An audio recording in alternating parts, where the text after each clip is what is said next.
Hi guys, and welcome back to my channel. It is Thursday, so we are talking Turner syndrome.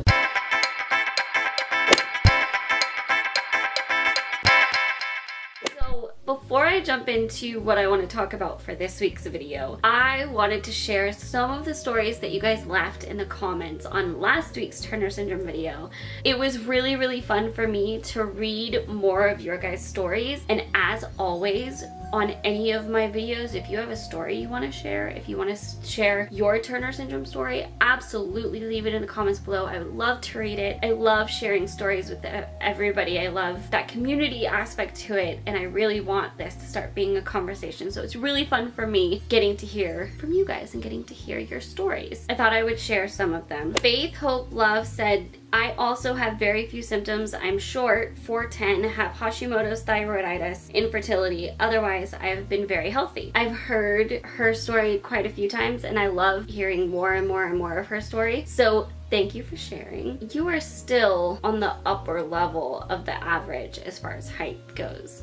So I feel like that's a spectrum too. Like, short is relative. How short are we talking? How far below average?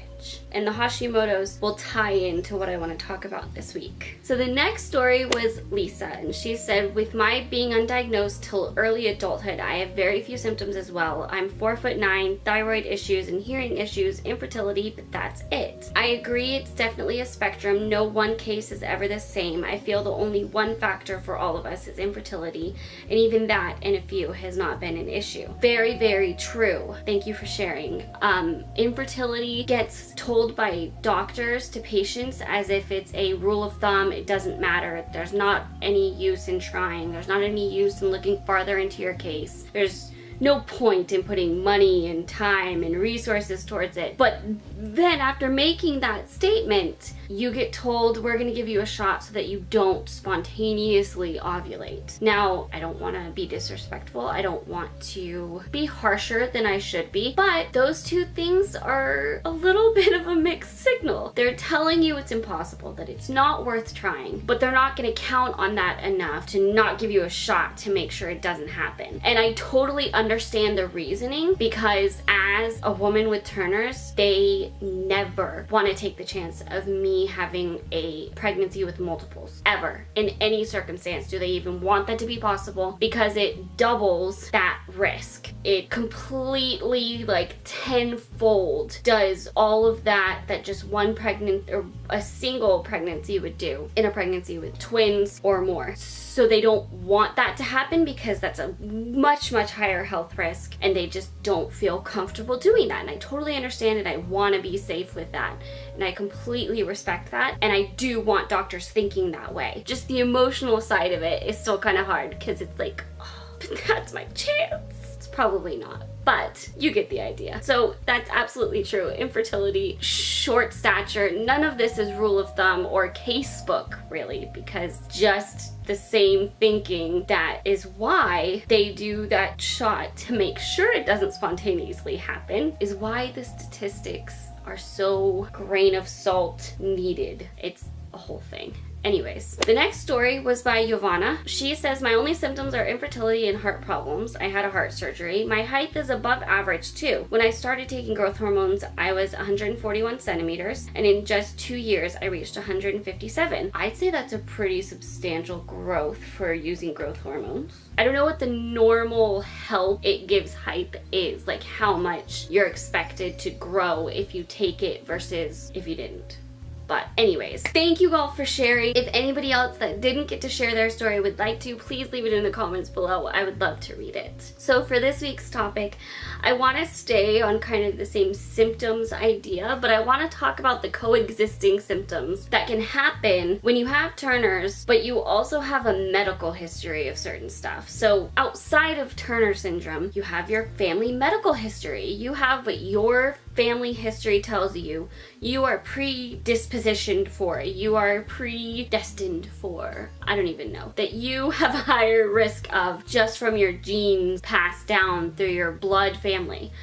And that gets interesting when tied into Turner's, because Turner's is so volatile itself that it's really, really hard to say, if you have those things in your family medical history also, what they would have looked like without Turner's. And for me, I have a high ratio of all of those symptoms also being in my family medical history. Like, I talked about a few of them. I have a family history of not awesome hearing, and the ear infections when I was little did not help.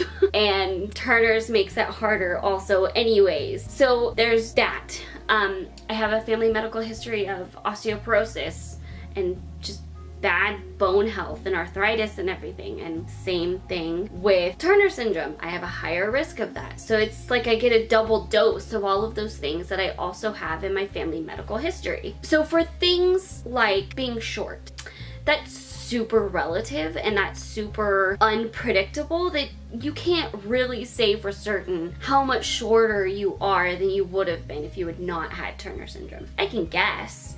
I think I probably would have been like 5'2", 5'3". I would not have been tall anyways, because my family just aren't tall people. We have a few random really tall people in our family. Like my brother was like 6 foot. My mom has cousins that were like 6 foot. So this is where the sciencey part comes back in. This is where it gets super, super interesting to see how the genetics flesh out when you have that damage done with Turner syndrome, and then you have just family genetics and what you kind of were already gonna get thrown to you anyways. And one of the most interesting parts is what only having one X, if you're classic, can change for you, as far as not what you would have, but what you express. So for me, this really shows up with my color blindness. I am only colorblind really because I only have one X. Color blindness is a recessive trait, so for females it is way more likely to be a carrier rather than an expressor and actually be colorblind. The reason I'm an expressor and I actually am colorblind and not just a carrier, I would have been a carrier either way because my dad's colorblind and at least one if not two of his brothers are also. So it runs in my dad's side of the family and my dad is colorblind. That's where I get it. I would have been a carrier for it anyways, but because I only have one X because of Turner's, I actually express it and I'm not just a carrier. I am colorblind. That's why I get funny looks and they're like, oh, you're a girl that's colorblind. Okay. Because it's a recessive trait on the X chromosome. That's why it's hard for girls to actually be colorblind. Things like that can be changed with it too, and it gets super sciencey and everything, and I get to blow people's mind in science class when we're talking about colorblindness and say, I'm colorblind, and they're like, really? And I'm like the only colorblind person they've ever met usually. Anyways, so it can look so different that you don't know what those damaged X chromosomes are going to do. Obviously, not every single X chromosome you have is damaged because you couldn't survive that way, but there can be the spectrum like I talked about last time where it's, you know, you have these many cells damaged in that way, and so however many are, you're more likely to be affected more severely or less severely, whichever way you fall onto that. But it's also about how those mix with what you're already getting. So for me, I know I have to really, really watch my bone health because I have a double, maybe even triple dose of bad luck towards my bone health. I have Turner's, I have family medical history, all of that just adds to it and makes it an even heavier topic for me. This can be really important to understand when looking at heart problems. If you have heart problems that run in your family and you have Turner syndrome, that makes it more likely for you to have heart problems. That can be something very scary and serious that you need to watch. Not that you shouldn't watch your heart anyways, but that makes it a more eminent thing for you to really, really need to pay attention to it because you've got that double dose of risk. So the reason that all of that is so unpredictable and it can look so different from my understanding, and again, if you have any corrections, any information you want to add, please leave it in the comments below. I am by no means an expert. This is just my conclusions that I have come to through trying to understand this. The reason it's so diverse is because you have that spectrum and then you have what those cells that are damaged actually turn into. That's going to be more affected than other areas. So the cells that are damaged being cells that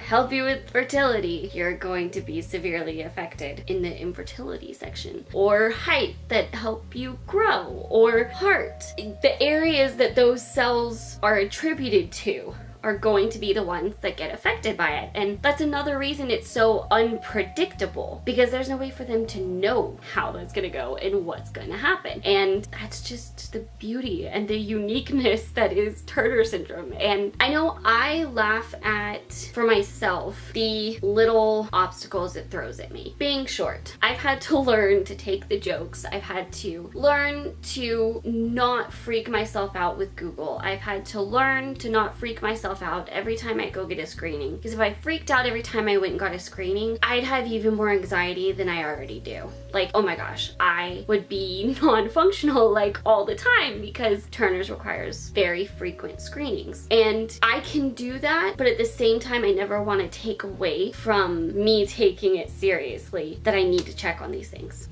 That's why I have you guys keeping me accountable for my hearing test. I haven't forgotten, I promise. But it's all of those unknowns. It's all of that complexity to all of those genetics and that science that make it that important to get the tests as regularly as they're telling you you need to make sure that you take the time to take care of yourself and take calcium when you need to, and take your HRT when you need to, and work with your doctors to really figure out what is working best for you and what you need, and really learn your case. And I think everything I've talked about over the last couple videos is kind of just more and more a case for that. I hope that was informational. I hope that was helpful. If it helped you in some way and you enjoyed it, please give it a thumbs up. Share it with everybody to get the information out there. And if you were not already subscribed to my channel, click the screen and subscribe. Leave your questions or comments below, and I will see you guys tomorrow. Bye!